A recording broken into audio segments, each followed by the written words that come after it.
YouTube. This is D.F.O.S coming back to you from our channel. You may have saw our two other videos. I think it was Airsoft Combat and then there was Airsoft Overkill. We just posted those from the Indoor Combat City. I liked them, but some people put some bad comments on there. But, you know, we're a new group to YouTube. We've been playing since 2009. I'm not, super old, so, I haven't been playing since I was like 5 years old. But, yeah, to the M60. That's what we're doing the review about. M60E4 A&K. It's a good gun. I love it. I've been using it for, I don't know, like a year now, maybe two. I don't know. But I'm gonna go from front to back. So this is not the flash hider it comes with it. It comes with an orange flash hider. It's like obnoxious. It's plastic. It's cheap. You just break it off. And some people say it came with the original M60 fork. Like that. But I never got that because I bought this at a store over there in Orlando, and I didn't get that. I didn't get anything actually. I didn't even get the box. I just carried the gun out. But yeah, this is not what's come with this. I just got this at the Outdoor Combat City. It's a place I go to, and I got it for like 15 bucks. Pretty good deal. I love this thing. Okay, so I'm gonna show you what's metal, plastic. Majority of the gun's metal, so I'm actually gonna show you what's plastic. This is plastic. Plastic, right? No, wait, no, that is metal. That's plastic. And that's the majority of what's plastic. Oh yeah, and that, but it's a box mag. But yeah, that's the majority of what's plastic. So, and this isn't cheap plastic, and also inside of there is metal, so you don't got to worry about you gripping the crap out of that and bending anything. So yeah, and the bipod, amazing. I love this bipod. The only problem with it is that it doesn't have the grip down M249 bipod. That you squeeze it from down here and then it pops out of the side. You gotta do this on both sides. Press down, lift out. And I don't remember exactly what the barrel length is, but I'm getting a tight bore for this because the barrel that it comes with is very inaccurate. It sprays like it's just a spraying gun. Long distance you can't really hit much. So when you buy this, I would get a tight bore. And okay, now to the carrying handle. The carrying handle, I don't know what metal it's made out of. I think it's not made out of pot metal because the whole gun is the same metal from here up. And I don't know if this is steel. I don't know what this is. I'm assuming it's steel, but I wouldn't tell anybody that because I'm not sure. But I wouldn't carry it with this. As you can see, I did a little bit of carrying with it, and it's bent already. See that? So that's just a little bit of carrying, and that's just from me doing this. Pulling it up so that I could get it off the ground. That's what that does to it, so I really wouldn't carry this. What I would do, if you were carrying it and you get really tired, what I do is this. Place it on your knee and keep your hand right here. But I'm a bigger guy, as you can see.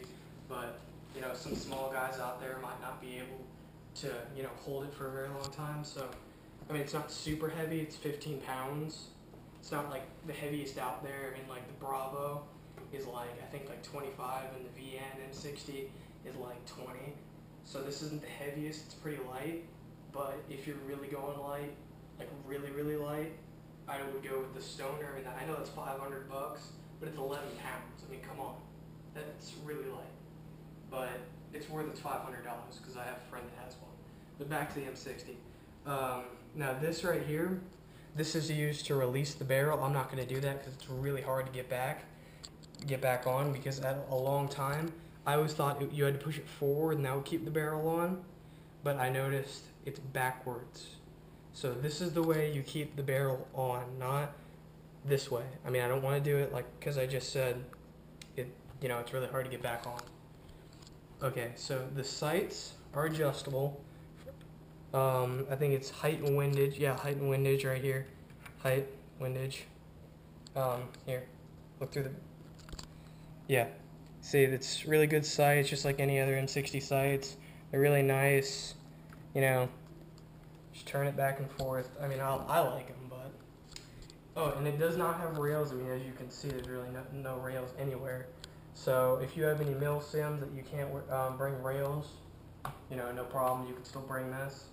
And now the box mag holds 3,500 rounds, and if you're putting the battery in, I wouldn't put it in from over here because there's a switch in there that either goes from auto to, I think it's compressive. Compressive is when you hold your finger on, then it's winding for you. It's not winding the whole time, so you don't have to worry about that noise it makes, that, you know, grinding noise.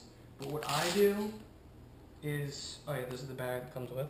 It's a very old battery. I don't like it. This is what came with mine. But I do this. I put it right here instead of over there, and then when you put it in, you can connect it like usual. Did it wrong? Yeah. And you just connect it over here, there, and can't see any wiring. You know, it's like you want to keep it black so then it doesn't really pop out over time. But yeah, that's what I do. So that's what I'd recommend too. But some people insist on putting it in there. I don't like it. But okay, now to the, you know, basically the stock. That's huge, and this, I don't remember what this is called. And the wind up is right there. The hop up. It's metal. It's not the greatest, but you know, it's a hop up. It works. It's metal. It's not like a piece of crap, but then it's not the greatest. It's like right in between. It's right there. It's where, you know, it needs to be. So I really wouldn't change that unless you're using it like all the time. What I would do for longer distances, like I say, get Type 4. But I think that should be fine, you know, if you don't use it a lot. Oh yeah, and if anybody doesn't know how to open up this for the M60, it's kind of obvious. It's like right here.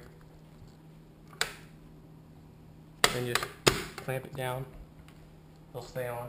Oh yeah, and the shoulder support is good. It's not bad actually. It's pretty decent. I mean, it's comfortable. I could keep it on there for a couple hours without my shoulder getting sore. I mean, some are sharper for like the shoulder supports are a little sharper, and you know, it's pretty comfortable. It's way more comfortable than I thought it was going to be. But I like that. And the one con I have to have hugely with this gun is the wiring. I hate the wiring on this thing. It's not good. I don't like what A&K did with it. I mean, like, my connector right here comes out usually, like, you know, my black one on the side. I don't remember if that's, yeah, I don't remember. But I think it's negative. But yeah, it usually pops out, and gets me kind of mad sometimes. So the connector is not the greatest, and also the wiring overall is not the greatest. Oh yeah, and the one thing I really do love about this gun is adjusting the fire. You know, you can go from 22 rounds per second to 14. So if you want that realism, you can go lower. If you want that, you know, high torque saw gunner fire, you can go all the way. I mean, it changes battery, you know, life, but it's all up to you. You know, I usually go right midway, so it doesn't change anything.